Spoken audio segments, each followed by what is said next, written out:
बिस्मिल्लाहिर्रहमानिर्रहीम। अस्सलामुअलैकुम। हमारे चैनल में खुश आमदीद। नाजरीन, आज आपके लिए मैं इंतहाई खौफनाक, सनसनीखेज और दिलचस्प कहानी लेकर आई हूँ। लेकिन कहानी शुरू करने से पहले आपसे गुजारिश है कि अगर आप हमारे चैनल पर नए हैं तो हमारे चैनल को ज़रूर सब्सक्राइब कीजिए ताकि आपको हमारी वीडियोस सबसे पहले मिलें। रात का गहरा सन्नाटा चारसू फैल गया था। ये दिसंबर की एक गहरी तारीख रात थी जिसके बाइस सर्दी भी अरूज पर थी। तमाम सड़कें ज़ीहरू से खाली और सुनसान थीं। चारों तरफ छाया सन्नाटा साईं साईं कर रहा था। आसमान पर चांद बादलों की ओर से मध्यम रोशनी के साथ झलफा अफरोज था। सितारों का कत्तान नाम निशान नहीं था। ये रात के कोई 9 या 10 बजे का वक्त होगा, मगर यूँ मालूम होता था जैसे आधी से ज़्यादा रात बीत गई हो। तमाम लोग अपने अपने घरों में बंद होकर मुख्तलिफ मशागिल में मसरूफ़ थे, जबकि ऐसी गहरी तारीख और सुनसान रात में खूबसूरत और जवान साल विंडी वाइट पेंट शर्ट में मलबूस अपनी जैकेट की जेबों में दोनों हाथ डाले, सर पर टोपी पहने अपने घर की जानिब चले जा रही थी। विंडी 18 साल की खूबसूरत दोशीज़ा थी जो उस वक्त अपनी दोस्त के घर से फिल्म देखने के बाद अपने घर की जानिब लौट रही थी। विंडी की दोस्त ने उसे उस सर्द रात में अकेले घर जाने से बहुत रोका, मगर विंडी ने इतना कहकर बात ख़त्म कर दी कि उसका घर ज़्यादा दूर नहीं है। चुनाचे अब वो अपने तमाम हिम्मत और हौसले के साथ घर की जानिब रवां दवा थी। विंडी ने घर पहुंचने के लिए शॉर्टकट से जाने का फ़ैसला किया। बड़ी सड़क से उतरकर एक तंग गली के अंदर पलट गई। मौन तंग गली में चलते हुए विंडी को गली के बीचों बीच कोई ह्योला सा खड़ा दिखाई दिया। चूँकि गली तंग थी और जाने का कोई और रास्ता भी नहीं था, इसीलिए विंडी इस ह्योले से कुछ फासले पर रुक गई, क्योंकि वो ह्योला विंडी के रास्ते में हाइल था।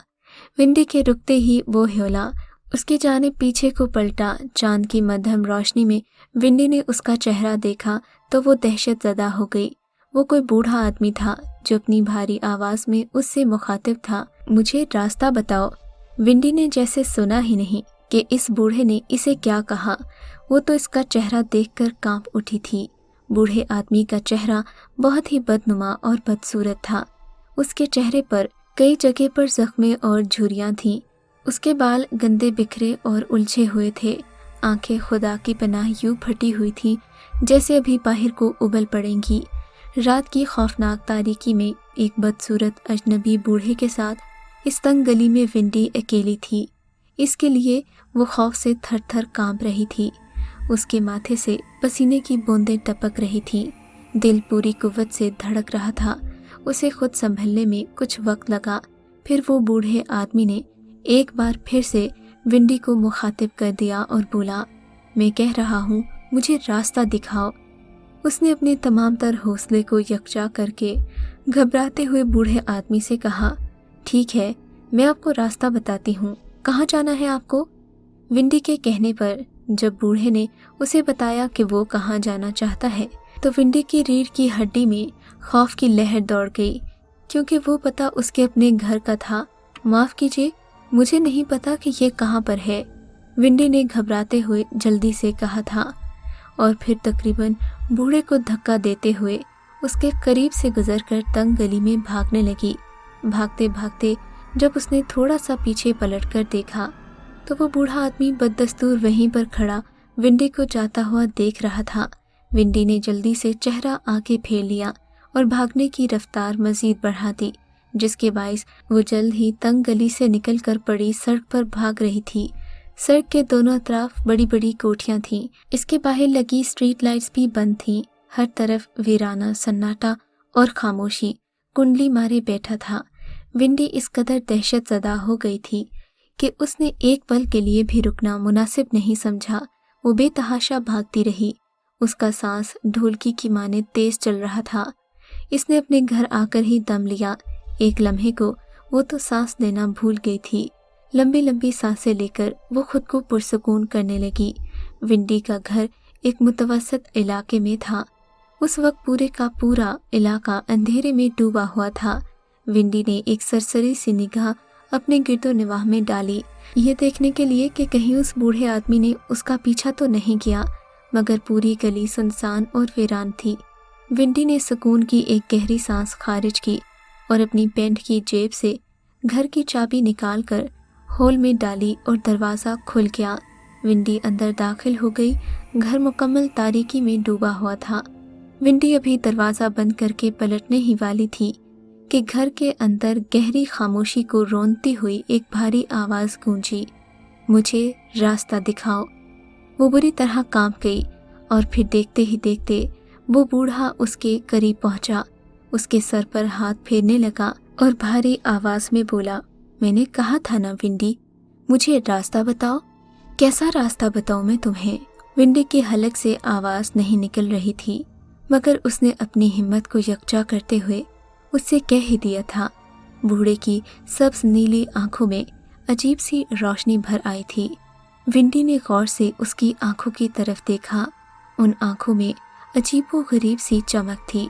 आंखों का रंग कभी तो गहरा नीला तो कभी गहरा सब्ज हो जाता। बूढ़े की दाढ़ी के बाल सफ़ेद थे और सफ़ेद बाल यूं चमक रहे थे जैसे इसकी दाढ़ी के रेशों में बिजली भरी हो या किसी जुगनू ने ये बाल रोशन कर रखे हों। विंडी की समझ में न आया कि वो क्या करे। उसने एक लम्हे को आंखें बंद कर दी और फिर खुद को पीछे की तरफ धकेल कर बूढ़े से मुखालिफ समत में दौड़ लगा दी। विंडी का कमरा सामने ही था। कमरे में शुक्र है कि लॉक नहीं लगा था। इसने अपना कमरा एक नज़र देखा और फिर भागती हुई कमरे में दाखिल हो गई। उसने अपने दरवाजे को लॉक करना चाहा, मगर जो ही हैंडल घुमाया, मुखालिफ समत से किसी ने उसके दरवाजे को जोर से खोला। ऐसा लग रहा था कोई आंधी या तूफान है या कोई बहुत बड़ी चट्टान है जो विंडी के दरवाजे के बाहर खड़ी है। खौफ से उसका रुआ रुआ कांप रहा था और फिर दरवाज़ा खुल गया। बूढ़ा अंदर दाखिल हो गया। बूढ़े के अंदर दाखिल होते ही हवा के सरसराने की आवाज़ बंद हो गई। ऐसा लग रहा था कि ये बूढ़ा इंसानी शक्ल में कोई तूफान है जो विंडी के घर में घुस आया है। बूढ़े ने उसके कमरे में इधर उधर घूम कर देखा और फिर एक आरामदेह कुर्सी पर बैठ गया। विंडी, मैंने कहा था ना, मुझे रास्ता बताओ, मगर तुम मेरी सुनती ही नहीं।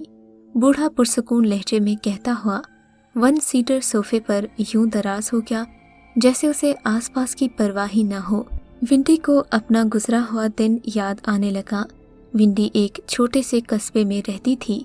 उसकी वालिदा बचपन में ही उसे छोड़ गई थी। बाप तो इन लोगों का पहले ही माँ को तलाक देकर जा चुका था, मगर माँ ने भी उसका एहसास नहीं किया था। विंडी को घर से निकले काफ़ी अरसा हो चुका था। तभी उसने एक शेल्टर होम में पनाह ली थी। यहाँ पर उसे अच्छी तालीम व तरबियत दी गई थी।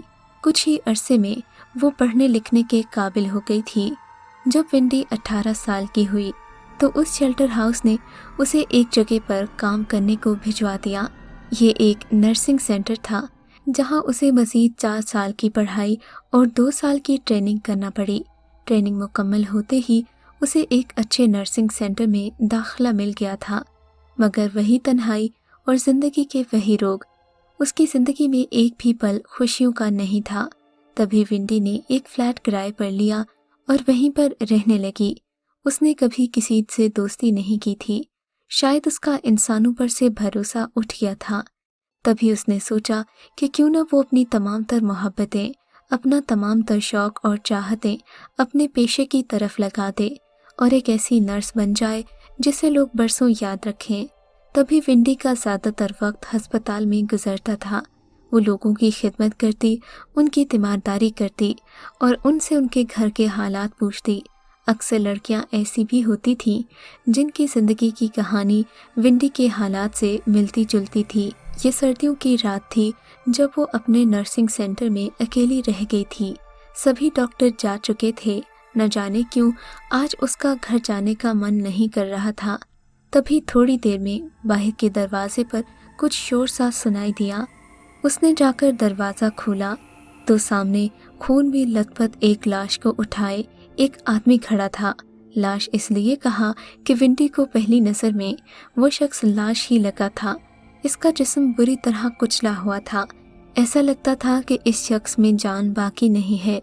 वो शख्स जो इस लाश नुमा शख्स को लेकर आया था इसे नर्सिंग सेंटर के अंदर डालकर यूं गायब हो गया जैसे इसका इससे कोई ताल्लुक ही ना हो। विंडी पहले तो हैरान हुई, फिर सोचने लगी कि क्या खबर, ये यूं ही सड़क से पड़े आदमी को उठाकर इंसानियत की खातिर अस्पताल ले आया हो। तभी विंडी ने उसे इमरजेंसी यूनिट में ले जाकर उसे ऑक्सीजन देने की कोशिश की, उसे पंप के ज़रिए से दिल की धड़कन बहाल करने की कोशिश की, मगर वो शख्स मौत की वादियों में जा चुका था। विंडी उसके पास बैठी हैरत से उसे देख रही थी। तभी विंडी की नज़र उस आदमी की जेब पर पड़ी जहाँ से एक पर्चा बाहर को निकला हुआ था। विंडी ने पर्चा खोलकर पढ़ना शुरू किया। पर्चे में जा बजा खून के धब्बे थे। वो वहाँ पर किसी डॉक्टर को बुला नहीं पाई थी क्योंकि शख्स अब मर चुका था। तभी विंडी वहीं बैठी उस खत को पढ़ने लगी। खत में लिखा था, मेरा नाम हार्पर है, मेरी ज़िंदगी अजीबो गरीब वाक़यात का मजमुआ है, मगर आज जो कुछ मेरे साथ हुआ है उसने मेरी जान ले ली है और मैं चाहता हूँ कि मैं इस तहरीर के ज़रिए उन लोगों को इस अमर से आगाह कर दूँ जो मेरा ख़त पढ़ रहे हैं। मेरा ताल्लुक़ शोबा नफ्सियात से है। मैंने जब नफ्सियात के बारे में पढ़ा तो मेरी दिलचस्पी टेलीपैथी और दीगर उलूम में हो गई। मैं चाहता था कि मैं एक ऐसा माहिर नफ्सियात बन जाऊं जो लोगों को देखकर उनके दिमाग को पढ़ सके। मैं चाहता था कि मैं अपने इल्म में उबूर हासिल कर लूं और एक ऐसा माहिर नफ्सियात माना जाऊं जिसे खुदा से कम दर्जा हासिल ना हो। मगर शायद मैं भूल गया था कि खुदा के कवानीन में कोई दखल अंदाजी नहीं कर सकता। मेरे दोस्त ने मुझे बताया था कि अगर तुम फलां किताब पढ़कर उन पर लिखे अमल करते जाओ तो मुमकिन है कि एक दिन तुम अपनी रूह से आज़ाद हो जाओ और फिर जो चाहो वही कर सको। दरअसल मेरा वो दोस्त भी खासा पुरस्रार था। वो मुझसे ज़्यादा बात तो नहीं करता था, मगर जब भी बात करता उसके लहजे में पुरस्रारियत होती और ये मुझे कोई ऐसी नई बात बता देता जिसे खोजते हुए मेरे महीनों गुजर जाते। मैं दिन रात उसी बात के बारे में सोचता रहता। मैंने अंदाज़ा लगाया था कि मेरे उस दोस्त में भी कुछ ख़ास ताकतें हैं जो उसे इस कदर पुरसकून रखती हैं। तभी मेरे दिल में ये शौक़ बढ़ने लगा। मैंने आंद्रे की दी हुई कुतब पढ़ना शुरू कर दी।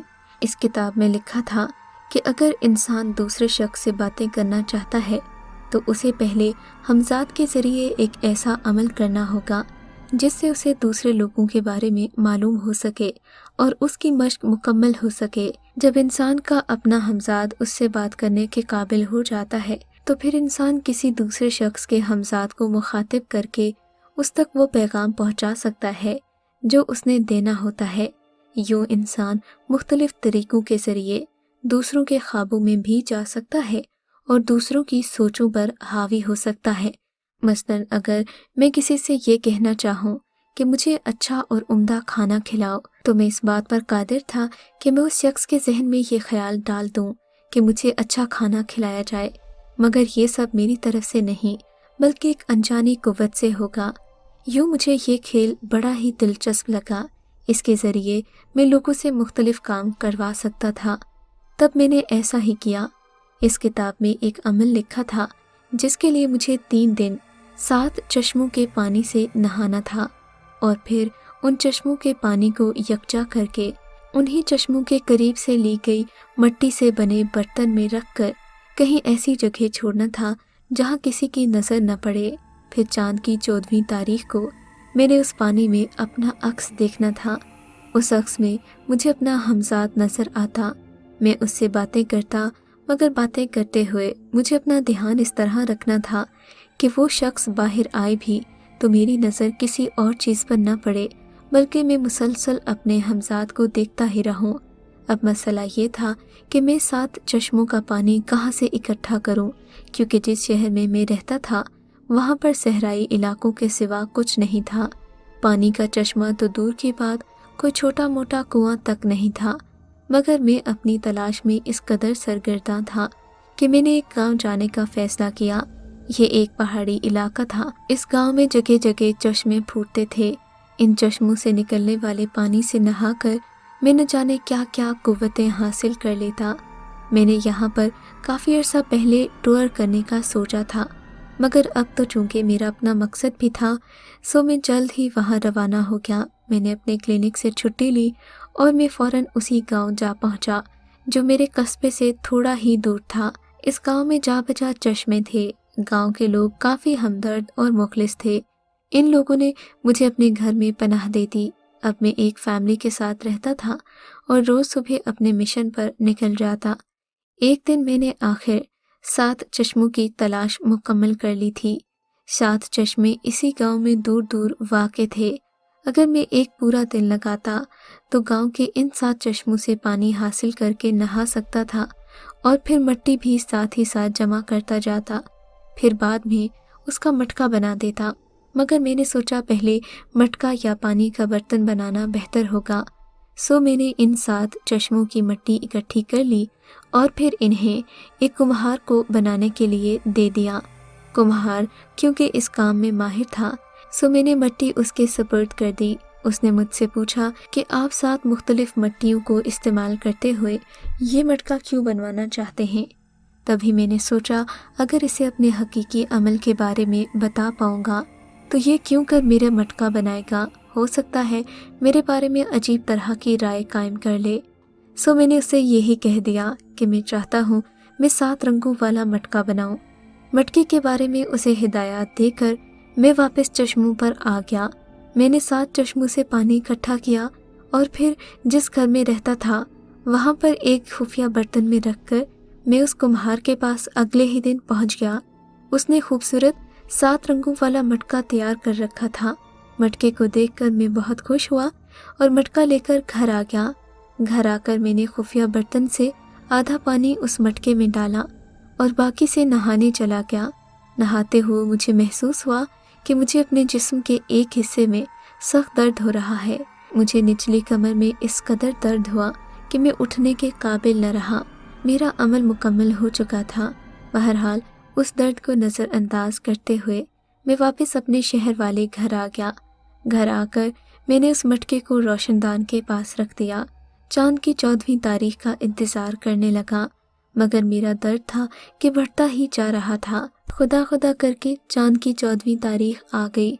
मुकर्ररा दिन पर मैं आहिस्ता आहिस्ता चलता हुआ मटके के पास पहुंच गया। मैंने वहां पर खड़े होकर अपना ख़ास अमल पढ़ना शुरू कर दिया। अपनी नज़रें मटके के पानी पर रखीं। थोड़ी ही देर के बाद वहां पर एक धुंधला सा अक्स नज़र आना शुरू हो गया। अक्स ज्यों ही बढ़ता गया मेरे दिल की धड़कन तेज़ होती गई, यहाँ तक कि एक लम्हा ऐसा आया वो अक्स बढ़ता हुआ मटके से बाहर आ गया। मगर ये देखकर मेरी हैरत की इंतहा न रही कि मटके से निकलने वाले अक्स का वही हिस्सा ज़ख्मी और बुरी तरह कुचला हुआ था जहाँ मुझे दर्द हो रहा था। मेरे अक्स यानी मेरे हमसाद की जिस्म में भी वही नुक्स था जो मेरे जिस्म में था। उसने जो पहली बात की उस बात ने मुझे हैरान कर दिया। बदबख्त, तुम्हारे कुम्हार ने नापाक मट्टी इस्तेमाल करके मुझे तकलीफ़ में मुब्तला कर दिया है। मैं तुम्हें छोड़ूंगा नहीं। मेरा हमसाद चीखता हुआ मेरी जानिब बढ़ने लगा, जबकि मैं तो उसे गुलाम बनाना चाहता था। वो तो उल्टा मुझ पर झपट पड़ा। समझ में नहीं आता था कि क्या करूं। तभी मैं वहां से भाग गया। अब मैं सड़क पर बैठा हूँ। काफ़ी देर हो गई है। मैं अपने घर नहीं जाना चाहता। दुआ कर रहा हूँ कि मेरा हमसाद यहाँ ना आ जाए, लेकिन अगर वो आ गया तो मैं कहाँ जाऊँगा, मुझे तो रास्ता भी नहीं पता। विंडी को ये जुमला पिछले ही दिन का याद आया तो वो खौफ से कांप कर रह गई। तो क्या उसके कमरे में लेटा शख्स वही रॉजर था जिसका एक दिन पहले इंतकाल हो गया था, जिसने अपने हमसाद को काबू करने की कोशिश की थी। ये कहते ही विंडी चीखें मारती हुई अपने कमरे से निकली और बाहर को भागने लगी। उसने भागते भागते पीछे मुड़कर देखा तो बूढ़ा अपने लंबे लंबे हाथों और बड़े बड़े पाँव के साथ उसके पीछे दौड़ा जा रहा था। विंडी ने खौफसदा होकर उसे आखिरी बार देखा। उसका लंबा होता हाथ विंडी के सर तक पहुंच चुका था। विंडी ने एक चीख मारी और बेहोश हो गई। आज विंडी को अस्पताल में दाखिल हुए 3रा दिन था। मैं उसकी कुलीग हूँ और मुझे विंडी ने ये सारी कहानी अपने मुंह से सुनाई थी। अब विंडी अपने घर वापस नहीं जाना चाहती, मगर मुझे लगता है कि ये उसका वहम था, क्योंकि कल रात के रिकॉर्ड के मुताबिक ہاسپٹل میں کوئی ایسا مریض نہیں آیا جو سخت ایمرجنسی میں تھا۔ اب میری سمجھ میں نہیں آتا کہ میں ونڈی کو اس فلیٹ میں بھیجوں یا نہیں۔ آپ ہی بتائیے، مجھے آپ کی رائے کا انتظار رہے گا۔ میری سہیلی سخت مشکل میں ہے، خدا کرے کہ جو کچھ اس نے کہا ہے وہ سچ نہ ہو۔ اگر آپ کو یہ کہانی اچھی لگی ہے تو اس ویڈیو کو لائک کیجیے اور اس طرح کی مزید ویڈیوز دیکھنے کے لیے ہمارے چینل کو سبسکرائب کیجیے۔ اور ہاں، اگر آپ کی کسی دوست، رشتہ دار یا بہن کے ساتھ خدا نہ کرے ایسا کوئی واقعہ پیش آیا ہے تو ہمیں کامنٹ سیکشن میں اس کے بارے میں ضرور بتائیے۔